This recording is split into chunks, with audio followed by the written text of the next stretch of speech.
We had a lot of backlash from bloggers and TikTokers blowing out of context our discussions before a parliamentary committee regarding our aircraft and the matter of spare parts. I clarify that the issue of spare parts is a global challenge. It is not unique to Uganda Airlines because of the bombardiers. It is neither unique to us because the Bombardier was sold to another OEM. We still have the support. However, because of COVID-19, we all came back at the same time globally in the industry. So we put pressure on the suppliers to support all of us at the same time. And that already has an effect. When you put in when you put in a request for a spare part, it may take time to be delivered to you. So the issue is, yes, there's scarcity, but the scarcity is not because the spare parts are not there. And also the scarcity is not because we have CRJs. And I want to also inform the public, and especially, and I'm being specific with my words, especially those who fly with us. That many who are talking do not fly. But those who fly with us have seen that the aircraft we fly can also be Googled by their registration number, and you will be able to find when they were manufactured. So to say that government brought junk is a disservice to themselves as Ugandan and to the nation, because Uganda Airlines brings value to this country in so many ways. One, we employ over 600 people. Most of you have family, relatives who are employed with Uganda Airlines, and there's a ripple effect back home in your communities. Secondly, the impact we have on the economy. You know, because we are domiciled here, we bring money back home, we repatriate money back home, and it's injected into the economy. So that already supports the economy. Thirdly, 90% of our products are sourced locally, meaning we are supporting the local musubuzi. And that means that money is also being injected in the economy. So our value, I have only mentioned three. There's tourism as well. We support tourism, agro industry, with exports through our cargo entity. So there's a lot good that Uganda does. So when we go on international press and speak things that are not coordinated or not researched, we point fingers to ourselves, making it look like the country is failing. It's not just Uganda. In the airline, we say that when Uganda Airlines takes off, it is Uganda taking off. The national identity of the flag of our blood is taking off. So we should desist from uncoordinated conversations that are not well researched. We should always research. Thank you. One of the things we have to launch only if we have enough equipment. We have the 6, which is Twina Mukaga, is a Bombardier, Nebiri, is a Airbus. Bazi tuwanga mpya, zajja mu buveera. So bino ebyokugamba nti n'ennyonyi nkadde, scrap, tebituwa kitiibwa nga Uganda, because aboogera bannayuganda, they are not speaking, teboogerera ba foreigners. Ate abantu batusekerera, especially countries ezina airlines for 20 years. Bagamba bannayuganda baba abaaki, tebaagala byabwe, babeera babinyooma.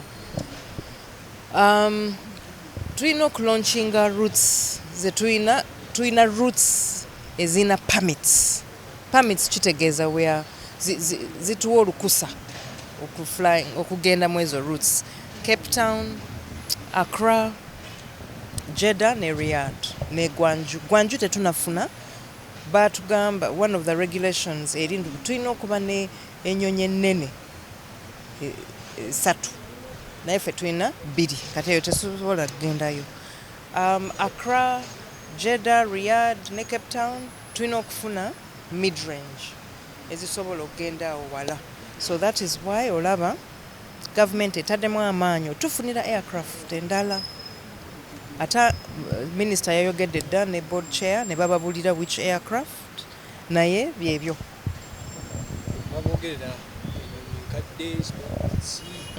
Kati ekya spare parts zo ziri scarce naye gye ziri. Kati scarcity kitegeeza nti zabbula, tekitegeeza mbu tewali. Lwaki zabbula? Kubanga tuli bangi abaagala spare parts ate tetuzijja wamu. Kati osanga waliwo spare part esobola okukola in 2 different aircraft type naye mwenna nga mujjira wamu nga mwagala spare part eyo. Kati ezimu osanga balina gimanufacturinga. W'ofuna ekizibu n'obuuza spare part eyo tebaziina nnyingi ziri awo, balina gimanufacturinga ne bakugamba tugenda kukuwa ennaku 3 eryoke spare part eyo gye. Kati ne mutandika okunoonya ani azirina, ani ayinamu. Kati tulina different organizations that we subscribe to. Tulina pool gye tulimu eya spare parts. Kati mu pool eyo bwe zibula kati ne tugenda kati awalala okunoonya mu manufacturers abalala. Kati awo w'osangira nti zibeera za bbula. Naye okugamba nti no tulina scrap, ekyo kibeera obeera ovuma eggwanga lyo. Aba neighbours baffe abalina airlines for 20 years batusekerera.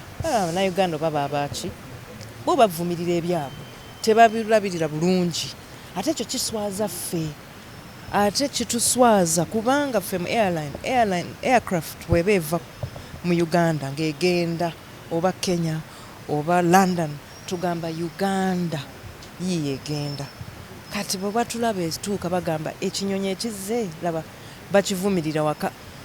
Kyoba olaba kati bw'olaba flights ezimu ze tukola tulina abantu abangi abajja mu Uganda okusinga abakola ki abagenda, because bali ba appreciating a service on board, ba appreciating ennyonyi. Tuwininze emirundi 4 times best youngest aircraft. Ekyo kitegeeza nti wabweru eyo bataddemu obwesige mu airline yaffe. Ate ffe bwe tugivumirira ffe tuba tufiirwa.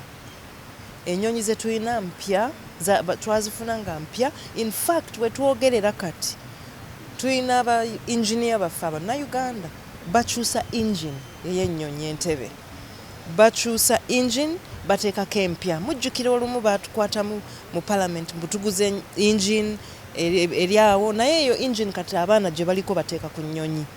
Kati ekyo ate waliwo ennyonyi endala airlines eziri packed nga tebalina engine, naye Uganda yakola amagezi n'egula engine ahead of time.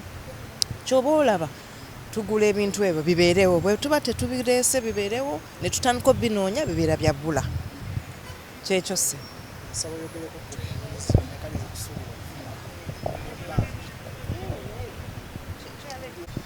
mpulidde ba opposition, members of parliament especially aba opposition nga balimba bannayuganda nti ennyonyi ze twagula nfu, ennyonyi ze twagula byali bisukurapu. Ebyo bya bulimba kubanga ennyonyi zino ziringa emmotoka zino kati nga V8 ebiseera ebyo emyaka 3 mabega twali tulina mode endala, naye kati tulina mode empya.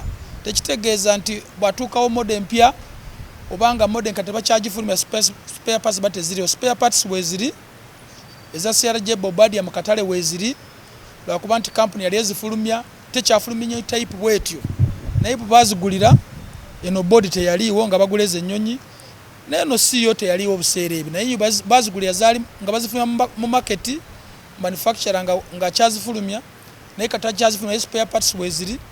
Ate sente zigula spare parts kyaziina, ate ennyonyi zaffe tuzimaintaininga bulungi, ne spare parts tuzigula ate tujja genda maaso nga tuzikozesa kubanga ziri safe ate tuzabira bulungi paka okutuuka bwe tunaagula ennyonyi empya enemu kusinga kwezo bwe tunalaba ne tugamba kati tukole tutya. Naye propaganda y'opposition gye balimba abantu zinaatera okukola ebisidenti tezisobola kutuuka we tulaga ebya bulimba babireeta mu kaseera kano ak'obululu ate propaganda okuzza eggwanga lyaffe wansi. Juzi mwaziraba nga zifulayinga abazanyi b'omupiira nga bazze mu ggwanga ate nga bonna basanyufu. Era nkubiriza abantu bonna okweyina Uganda Airlines ate n'abakozi ba gavumenti twaleetawo ekiragiro kyayisibwa mu kabinet teri kulinnya nnyonyi ndala kwezo ruutu ennyonyi zaffe we zigenda. Bw'olinnya ne tukitegeera ezo sente ojja zizzaayo mu gavumenti kubanga olina okuwagira ennyonyi zaffe gye tulaga. Yo propaganda opposition tebalina byakukola, balemereddwa okolera abantu baabwe ate balemereddwa okunyonyola bannayuganda nga baagala okulidinga eggwanga lino. Kati balina okuyita mu propaganda okulimba bannayuganda nti sente zammwe baziteeka tezakola mulimu. Zakola omulimu, ennyonyi nnungi ate kyagenda mu maaso okuweereza bannayuganda. Tweyanzizza. I've had some members of parliament, especially from the opposition side, claiming that our CRJ's Bombardier, we bought scrap. That's not true. I'm putting down something to answer them. Our CRJ Bombardier aircrafts are good, and there was due diligence which was done when they were purchasing them. And these are aircrafts purchased when even these board members were not there. Even the current CEO, she was not there by then when they were buying these CRJs. But only even the spare parts are on the market. But every time and again, these aircrafts are like cars.